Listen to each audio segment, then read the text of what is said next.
What's up, my friend? Today I want to talk to you all about how to create blog post content that grows your business like crazy. This is just criteria that I've developed that really helps me stay on track when I'm trying to write really good content that will not only help my audience, but will also allow me to grow my business and my online presence. So if you're a blogger or a creative entrepreneur or even a freelance writer, this method is for you. Let's get started.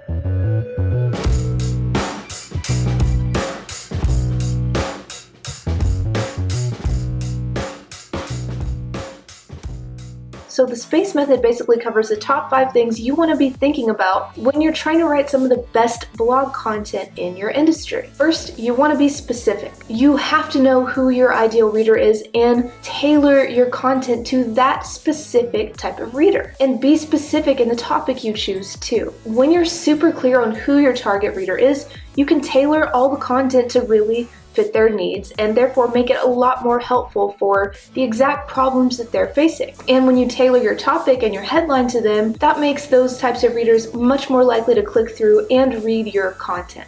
Next, you want to make sure your blog posts are personality filled. Now, sure, bland and boring content is going to get clicked on sometimes. Some people are going to read it. But what it doesn't do is create long-term raving fans. That's why you really have to think about your personal brand as a writer or business owner and inject that into all of your blog posts. On that note, remember that when you are injecting your personality in your content, not everybody is going to like you. That's just how it is, and it is a good thing because let me tell you, you would rather have a small number of really engaged readers and followers than a whole bunch of people who really don't care about your brand and would be just fine getting their content from someone else. That doesn't mean you have to go over the top and be super controversial or anything like that, but don't make your content dull and bland just because you're afraid of being judged or afraid of standing out too much. Because when you're trying to create some of the best content in your industry, you have got to stand out, even if it means that you get some haters in the process. Next, you want to make sure your blog post content is very actionable. In other words, you don't want to just create fluff pieces. You want every blog post you publish to include lots of actionable takeaways for your readers. So teach your readers how to do something and don't just cover the basics. Give them screenshots, give them step-by-step instructions. Really show them how to do whatever it is they're trying to learn how to do in your blog post content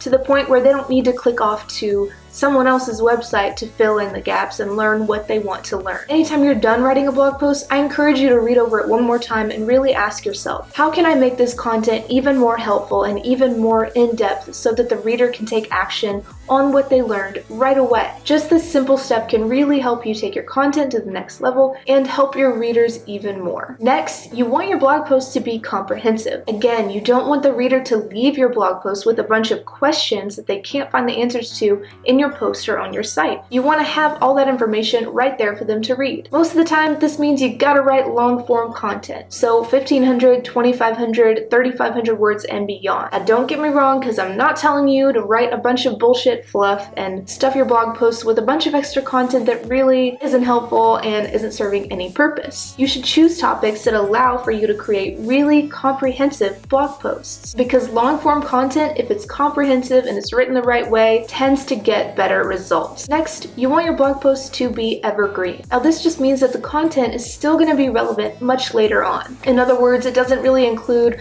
a bunch of advice based on trends or fads, and it doesn't include advice that's going to change next week. It's content that your audience can keep coming back to over and over, and it's still going to be really helpful for them. So to sum up, if you want to write some of the best content in your industry, blog posts that get results for your business and really help your audience, you want to make sure those posts are specific, personality-filled, actionable, comprehensive, and evergreen. If you want even more help learning how to write blog posts from a marketing perspective, check out my free course. It's called Write Better Blog Posts, and it is linked in the description box below. Not only is it going to teach you how to write amazing content, it's also going to teach you other stuff like how to write good headlines, how to optimize your blog posts for SEO, basically the things you need to know if you want to write marketable content that really drives results for your business. That's all I've got for you today, my friend. If you enjoyed this video, please hit the like button and subscribe to my channel if you want to see more videos about blog post writing, creative entrepreneurship, freelance writing, because that's what I'm all about. As always, thanks so much for watching, and I will see you next time.